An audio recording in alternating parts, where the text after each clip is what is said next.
నమస్తే. Welcome to our channel. NTR గారి వర్ధంతి సందర్భంగా రేవంత్ రెడ్డి చేసినటువంటి వ్యాఖ్యలను పట్టుకొని ఆంధ్రప్రదేశ్‌లో వైసీపీ రాజకీయం చేస్తుంది. మరి జగన్మోహన్ రెడ్డికి సంబంధించినటువంటి అనుకూల మీడియాల్లో కూడా పెద్ద ఎత్తున ప్రచారం చేయడం, టీడీపీ పైన బీజేపీ గరంగరంగా ఉందంటూ వార్తలు రాయడం, ఇవన్నీ దేనికోసం తెలుసుకునే ప్రయత్నం చేద్దాం. దీన్ని విశ్లేషించడానికి మనతో పాటుగా ఉన్నారు సీనియర్ జర్నలిస్ట్ డివి శ్రీనివాస్ గారు. నమస్తే సార్. నమస్తే. సార్, అంతకుముందు రాయలసీమ లిఫ్ట్ ఇరిగేషన్ ప్రాజెక్ట్ గురించి రేవంత్ రెడ్డి చేసినటువంటి కామెంట్స్ పైన పెద్ద ఎత్తున ప్రచారం చేశారు. పెద్ద ఎత్తున రాజకీయం చేశారు. ఇటు ఆంధ్రప్రదేశ్‌లో వైసీపీ సార్. మరి ఇప్పుడు కేసీఆర్‌ని దెబ్బతీయడం కోసం రేవంత్ రెడ్డి ఎన్టీఆర్ గారి వర్ధంతి రోజున చేసినటువంటి కామెంట్స్‌ని అడ్డు పెట్టుకొని మళ్ళీ రాజకీయం చేయాలని చూస్తుంది. మరి ఆయన చేసినటువంటి కామెంట్స్ తోటి చంద్రబాబు నాయుడు గారికి, కాంగ్రెస్‌కి సంబంధం ఉంది అంటూ వాళ్ళు చెప్పడం, దీనిపైన బీజేపీ గరంగరంగా ఉందంటూ వార్తలు రాయడం, ఇవన్నీ ఏంటి సార్? ఏ విధంగా చూడాలంటారు? రేవంత్ భుజంపై తుపాకీ పెట్టి చంద్రబాబుని కాల్చాలనా? చంద్రబాబు భుజంపై తుపాకీ పెట్టి రేవంత్‌ని కాల్చాలనా? అసలు ఈ 2 వేర్వేరు పార్టీ. ఇది తెలుగుదేశం పార్టీ, అది కాంగ్రెస్ పార్టీ. రేవంత్ రెడ్డికి తెలుగుదేశం పార్టీతో ఏమాత్రం సంబంధం లేదు. మరి ఆ కాంగ్రెస్ పార్టీ అధ్యక్షుడిగా చానాళ్లు పనిచేశాడు. ఇక్కడి నుంచి వెళ్ళిపోయి ఎన్నాళ్ళైంది? అట్లాంటి రేవంత్ రెడ్డి అంటే ఏంటి? రేవంత్ రెడ్డి కామెంట్స్ నే తీసుకుని మీరు అన్నట్టుగా 2 కామెంట్స్. ఒకటి రాయలసీమ లిఫ్ట్ ఇరిగేషన్ దానిపైన రేవంత్ కామెంట్స్ ఏంటి? చంద్రబాబుతో మాట్లాడి నేనే ఆపిచ్చానన్నాడు. అది అతనికి ఎంత మేర లాభం అయిందో లేదో గాని జగన్ కు మాత్రం తీవ్ర నష్టం చేసింది. ఎందుకని? హరీష్ రావు బయటకొచ్చాడు, కేసీఆర్ బయటకొచ్చాడు. అసలు జగన్ ఉన్నప్పుడే మేమే ఆపిచ్చామని వాళ్ళ జీవోలు అవన్నీ బయటకు తీసుకొచ్చారు. అంటే రాయలసీమ లిఫ్ట్ ఇరిగేషన్ ఆపింది తెలుగుదేశం కాదు, చంద్రబాబు హయాంలో కాదు, 2020లోనే అది జరిగింది. అసలు అది లిఫ్ట్ ఇరిగేషనే కాదు, అది అసలు థెఫ్ట్ ఇరిగేషన్ అన్నాడు. ఏంటి? అసలు ఇదే ఫస్ట్ టైం నేను ఆ పదం వింటాం. ఏది? థెఫ్ట్ ఇరిగేషన్ ఏంటమ్మా? ఇప్పుడు థెఫ్ట్ ఇరిగేషన్ అంటే అందులో 980 కోట్లు మరి గొయ్యి దవ్వారు. గొయ్యి ఖరీదు ఎంత? 980 కోట్లు. వీళ్ళు కట్టింది ప్రాజెక్ట్ కాదు, వీళ్ళు కట్టింది లిఫ్ట్ ఇరిగేషన్ స్కీమ్ కాదు, గొయ్యి. ఎంత గొయ్యి కాస్ట్ అంటున్నా? 980 కోట్లు. ఆ గొయ్యి ముసుగులో పెద్దిరెడ్డి రామచంద్రారెడ్డి అకౌంట్ లో పడిపోయినాయా? అంటే ఇప్పుడు ఒకటి రాయలసీమ లిఫ్ట్ ఇరిగేషన్, మరి రేవంత్ కామెంట్స్ జగన్ కి చేసిన నష్టం సరిపోలేదా? మళ్ళా ఇప్పుడు ఇంకో కామెంట్స్ పట్టుకుని ఏంటి? ఆయన ఏదో ఎన్టీఆర్ వర్ధంతి సందర్భంగా మాట్లాడాడు. అతని టార్గెట్ బీఆర్ఎస్. ఎవరు? రేవంత్ రెడ్డి. వాళ్ళ రాజకీయం వాళ్ళు చూసుకుంటూ తెలుగుదేశాన్ని అడ్డం పెట్టుకుని చేస్తున్నారు వాళ్ళ రాజకీయం. ఒకవైపు ఏమో బీఆర్ఎస్ తెలుగుదేశాన్ని దూరం చేసుకుంది. తెలుగుదేశం అక్కడ లేకపోయినా, పోటీ చేయకపోయినా తెలంగాణలో ప్రభావ శక్తిగా ఉంది. అక్కడేంటి? అక్కడ ఓట్లు ఉన్నాయి, సానుభూతి పరులు ఉన్నారు, అభిమానులు ఉన్నారు, ముఖ్యంగా చంద్రబాబు అభిమానులు ఉన్నారు. వాళ్ళందరి ఓట్ల కోసం వాళ్ళు ఏదో తాపత్రయపడుతున్నారు. బీఆర్ఎస్ కోల్పోయింది ఆ ఓట్లను. ఎందుకని? జగన్ తో స్నేహం. ఇప్పుడు జగన్ ఫ్లెక్సీలు అక్కడ పెడతారు, లేకపోతే కేసీఆర్ ఫ్లెక్సీలు ఇక్కడ పెడతారు. వీళ్ళిద్దరి మధ్య అవినాభావ సంబంధం. జగన్ కాల్లో ముళ్ళు గుచ్చుకుంటే కేసీఆర్ పట్టితో తీస్తాడు. ఇది చూసి తెలుగుదేశం శ్రేణులు, అక్కడ ఓటర్లు వాళ్ళకి దూరం అయ్యారు. వాళ్ళని మళ్ళా బీఆర్ఎస్ దగ్గర చేయటం కోసమా? దీనివల్ల ఇంకా జగన్ కి జరిగే నష్టం అంత తెలుసుకోకపోవటం ఏంటి? ఇప్పుడు ఒకసారి బూమ్రాంగ్ అయింది. అరే తాడు పట్టుకుంటే పామాయి గరుస్తుందిరా, కొంచెం ఆగుదామని కూడా లేకుండా ఇప్పుడు మళ్ళా ఈ వ్యాఖ్యలను అడ్డం పెట్టుకుని ఏమన్నావు నువ్వు ఇంట్రోలో? బీజేపీ చంద్రబాబు మీద గరంగా ఉందా? చదివా, ఈ వార్త అంతా చదివాను. చదివి ఏమనుందంటే అందుట్లో కాంగ్రెస్ అధిష్టానం అనుమతి లేకుండా రేవంత్ అలా మాట్లాడటం సాధ్యం కాదంటున్న విశ్లేషకులు. ఎవరా విశ్లేషకులు? కొమ్మినేని శ్రీనివాసరావు, లేకపోతే ఎవరో తిలక్ అనే అతనా, లేకపోతే జర్నలిస్ట్ సాయ? ఎవరా విశ్లేషకులు? ప్రొఫెసర్ నాయసర్ గారు కూడా ఈ మధ్య మరి ఆయన అసలు మామూలుగా మాట్లాడుతున్నా, ఏది చెడు కూడా ఆడుతున్నాడు, అన్ని తప్పులు చేస్తున్నారు అని. అంటే ఇప్పుడు చంద్రబాబుతో కాంగ్రెస్ రహస్య ఒప్పందాలకు ఇదే నిదర్శనం అంటున్న రాజకీయ వర్గాలు ఎవరా రాజకీయ వర్గాలు?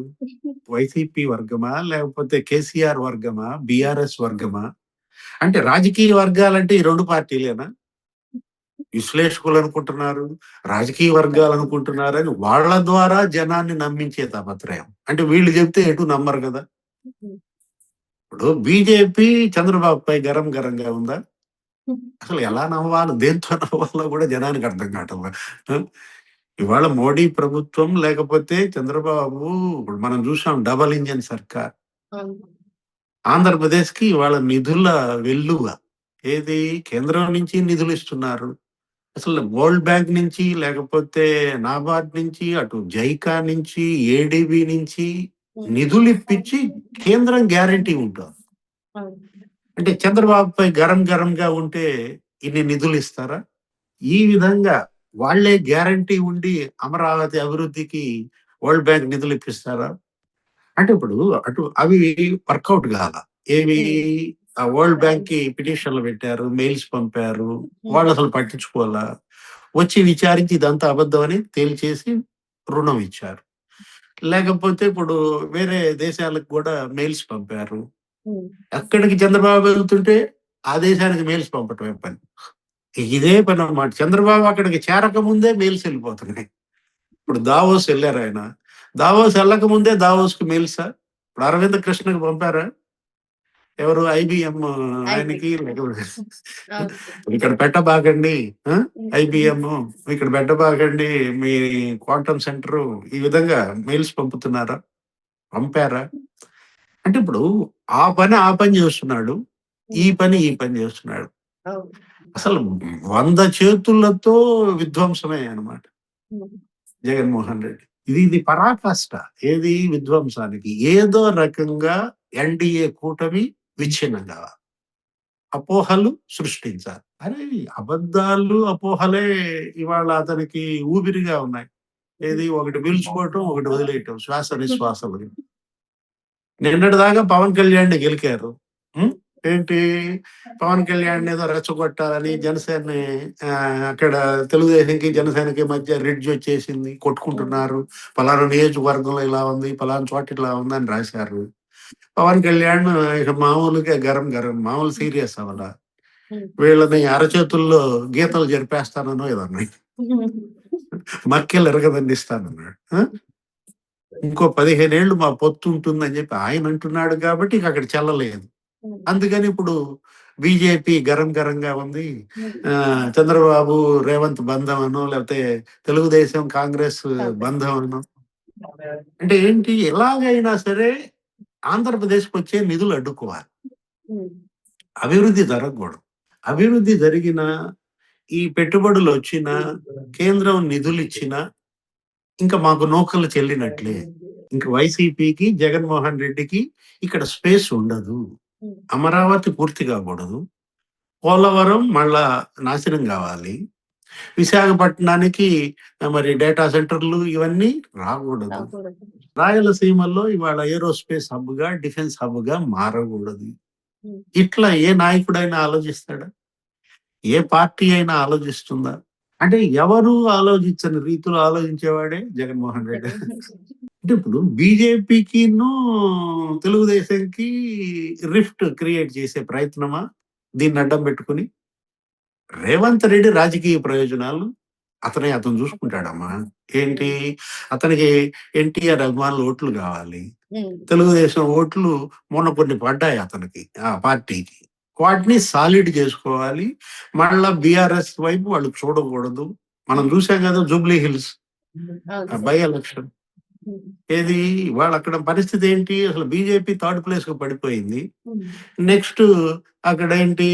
బీఆర్ఎస్ ఇంకా అసలు లేచి నుంచునే పరిస్థితే కనపట్టల్లా. అంటే ఎలాగోలా దీన్ని అడ్డం పెట్టుకుని చంద్రబాబు రేవంత్ ని ఎక్స్పోజ్ చేయటం ద్వారా నువ్వు బలపడాలనుకుంటున్నావా?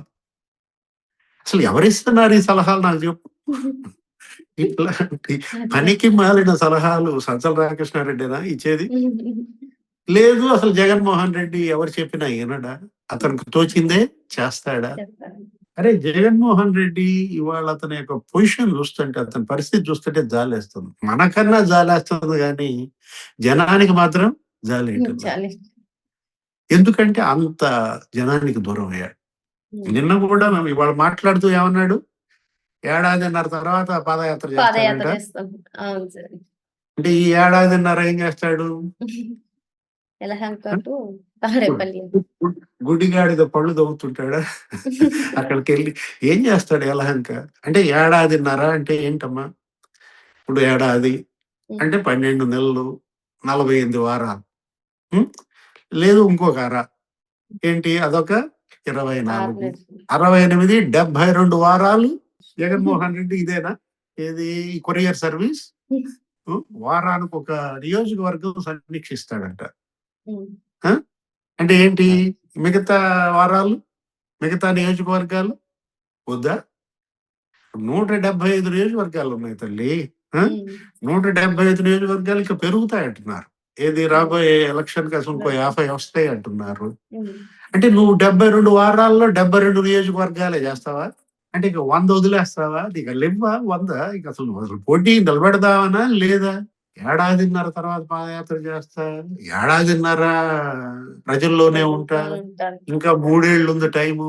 ఆ! అంటే ఎవరికి చెప్తున్నావు ఇవన్నీ గూడా? ఇంకా 3 ఏళ్లు ఉండటం ఏంటి? 2 ఏళ్లు అయిపోయిందా? ఎప్పటికి 2 ఏళ్లు అవుద్దో కూడా తెలీదా?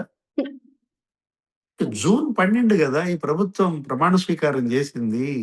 ఇప్పుడు మనం జనవరిలో. ఇప్పుడు జనవరి లాస్ట్‌లో ఉన్నాము. ఆ! అంటే జగన్మోహన్ రెడ్డి ఇవాళ ఏంటంటే ఫ్రస్ట్రేషన్. మామూలుగా లేదు. పీక్‌కెళ్ళిపోయింది. ఈ నిధులు జూసి దడుచుకుంటున్నాడు. ఏది ఈ వస్తున్న పెట్టుబడులు జూసి భయపడుతున్నాడు. ఇక నాకు రైతులు ఓట్లేయరు. ఎందుకంటే ప్రతి సమస్య ఇవాళ వాళ్ళు అడ్రెస్ చేస్తున్నారు. నేనేదో మామిడి రైతులంటే 350,00,00,000 ఇచ్చారు. నేనేదో పొగాకు రైతులంటే 280,00,00,000 ఇచ్చారు. ఆ! మిర్చి రైతులు, ఉల్లి రైతులు 1,100,00,00,000 ఇచ్చారంటమ్మా. ఏది సమస్యల్లో ఉన్నటువంటి ఈ 4, 5 పంటల రైతులకు హ్మ్. 1,100,00,000 ఇచ్చారు. కోట్లిచ్చి. అంటే రైతులుగా నాకు స్పేస్ లేదు. హ్మ్. మహిళలు అసలు ఎటు ఎయ్యరు. హ్మ్. ఎందుకంటే మద్య నిషేధం చేస్తానని చెప్పి నేను మద్యం కుంభకోణమే చేశాను. మరి 16 మంది జైలుకెళ్లారు. అసలు నేను కూడా జైలుకెళ్ళాల్సి వస్తదేమో. అసలు జైలంటే గుర్తొచ్చింది. ఇప్పుడు రేపొద్దున జైల్‌లో పెడితే ఇంక పాదయాత్ర ఏంటి? జైల్‌లో చేస్తాడా? ఇప్పుడు ఆల్రెడీ ఈడీ ఎంటర్ అయిందన్నారు గదా! ఇప్పుడు ఆయన పిలుస్తుంది ఎవరిని? విజయసాయి రెడ్డిని, విజయసాయి రెడ్డి. మరి లేకపోతే మిథున్ రెడ్డిని. హ్మ్. విజయసాయి రెడ్డిని పిలిచిన వెంటనే మరి ఆయన ఏం చెప్తాడో? అంటే విజయసాయి రెడ్డి రేపు వెళ్తున్నాడు గాబట్టి, మిథున్ రెడ్డి ఎళ్తున్నాడు గాబట్టి పాదయాత్ర పిలిపిస్తున్నాడా? ఓహ్! ఇప్పుడెందుకు పాదయాత్రకి? ఏడాదిన్నర తర్వాత చేసే పాదయాత్ర గురించి ఇప్పుడు ఎవడన్నా చెప్తాడా? లేదు. అంటే పాదయాత్ర, ఏడుపు యాత్ర. నువ్వు చేస్తావా? నీ భార్య చేస్తదా? అంటే నువ్వు జైలుకెళ్తే ఆమె చేస్తారా? లేకపోతే నీ పిల్లలొస్తారా? ఏడుపు గొట్టు టీమ్ అనో ఏదో అన్నట్టున్నాడు లోకేష్ బాబు. హ్మ్. అవును సార్. ఏడుపు గొట్టు టీమ్ ఎట్ టీమ్ 11 అన్నాడు. 11. కాబట్టి అది పాదయాత్ర కాదు. అది ఏడుపు యాత్రే అవుద్దన్నమాట. హ్మ్. హ్మ్. మళ్ళా ఏడుపులు, పెడబొబ్బలు. హ్మ్. హ్మ్. ఈసారి చెల్లి రాదు. ఈసారి తల్లి రాదు. తల్లి రాదు. మరి ఇంకెవరు? తల్లి, చెల్లి ఇద్దరు ప్లేస్‌లో భార్య, కూతుర్లను కూతుళ్ళు. తెచ్చుకుంటావా? అంటే నువ్వు జైలుకెళ్తావన్న భయంతో ప్రకటించిన పాదయాత్ర ఇది. ఫ్రస్ట్రేషన్ అంటోంది అదే. ఏది అతనికి హ్మ్. రాజకీయం, అతనికి అసలు సబ్జెక్ట్ లేకుండా పోయింది. స్పేస్ లేకుండా పోయింది. ఎవరు పోగొట్టారు? నీకు నువ్వు చేసుకున్నావు. స్వయం కృతాపరాధం అమ్మా. ఏది రాజకీయాల్లో హత్యలుండవా? ఏముంటాయి? ఆత్మహత్యలేనా? ఆ! అవును. Political suicide. సూసైడ్స్. హ్మ్. జగన్మోహన్ రెడ్డి ఈ విధంగా రాజకీయ ఆత్మహత్య చేసుకుంటాడని, అసలు సామూహిక రాజకీయ ఆత్మహత్యలకి పాల్పడతారని నేను ఊరుకో. నేనసలు ఊహించలేదు. ఏది అక్కడెక్కడో అబ్దుల్ సలాం నంద్యాలలో హ్మ్. అప్పుడు జగన్మోహన్ రెడ్డి సీఎంగా సామూహిక ఆత్మహత్యలకు పాల్పడ్డారు అనుకున్నాం. ఆయన అవును. రైలు పట్టాలకు అడ్డంగా ఇద్దరు పిల్లల్ని, పిల్లలు. భార్యని కట్టేసి చచ్చిపోయాడు. అది హ్మ్. సామూహిక ఆత్మహత్యలకి పరాకాష్ట. ఇది ఇది ఓకే. రాజకీయ సామూహిక ఆత్మహత్యల అంతే. మొత్తం, మొత్తం ఏది జగన్ గ్యాంగ్ మొత్తం హ్మ్. అందరూ సామూహిక రాజకీయ ఆత్మహత్యలేనా? మరి ఏ విధంగా అయినా సరే కూటమిలో చిచ్చు పెట్టకపోతే తన రాజకీయ భవిష్యత్తు లేదని గ్రహించే జగన్మోహన్ రెడ్డి ఇటువంటి రాజకీయాలకు పాల్పడుతున్నారని చెప్పి సార్ చెప్తున్నారు. మరో అంశంతో మళ్ళీ కలుద్దాం. Thank you sir. నమస్తే.